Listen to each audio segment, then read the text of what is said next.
श्रीराम समर्थ. सद्गुरू श्री ब्रह्मचैतन्य महाराज गोंदवलेकर यांचे प्रवचन दिनांक 3 ऑगस्ट.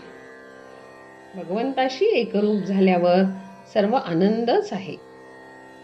भक्त झाल्यावर माणूस ज्या आनंदात असतो तो आनंद वर्णन करून समजणार नाही.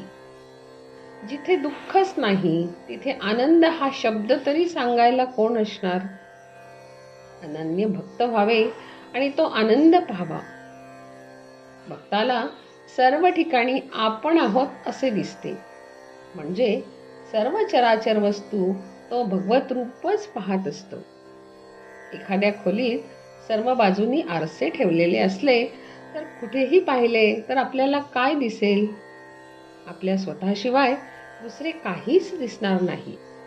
म्हणजे सर्व ठिकाणी एकभाव झाला तिथे दुःखाचे कारणच नाही. तिथे सर्वच आनंद असतो. त्याप्रमाणे भक्त भगवंताशी एकरूप झाला तिथे आनंदाशिवाय दुसरे काय असणार? जे याप्रमाणे जगात वावरतात ते आपल्या आनंदात राहूनही इतर लोकांप्रमाणेच वागत असतात. तुकारामांनी अशा स्थितीत राहून लोकांना सन्मार्ग दाखविला.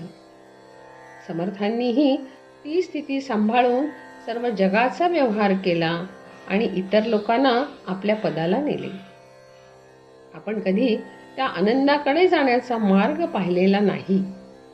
म्हणून ज्यांनी तो आनंद पाहिला आहे आणि जे सदैव त्या आनंदातच राहतात त्यांच्या सांगण्याप्रमाणे वागणे हेच श्रेयस्कर आहे.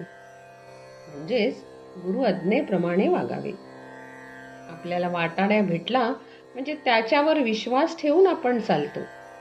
त्याप्रमाणे गुरूंच्या वचनावर विश्वास ठेवून आपण वागावे म्हणजे आपले हित होते. एखाद्या आंधळ्या माणसाने साखर समजून जर मीठ खाल्ले तर ते खारट लागल्या वाचून राहणार नाही. त्याप्रमाणे आनंद मिळेल या कल्पनेने आपण विषयाची संगत धरली तर त्यापासून दुःखच प्राप्त झाले. पुष्कळ वस्तू मिळाल्या तर त्याने पुष्कळ सुख मिळते असे मानणे हा भ्रम आहे. खरे किंवा पुष्कळ सुख म्हणजे कायमचे सनातन सुख होय. ते सनातन वस्तूपाशीच म्हणजे भगवंतापाशीच असते. भगवंताचे आपण झाल्यास सुखी होऊ.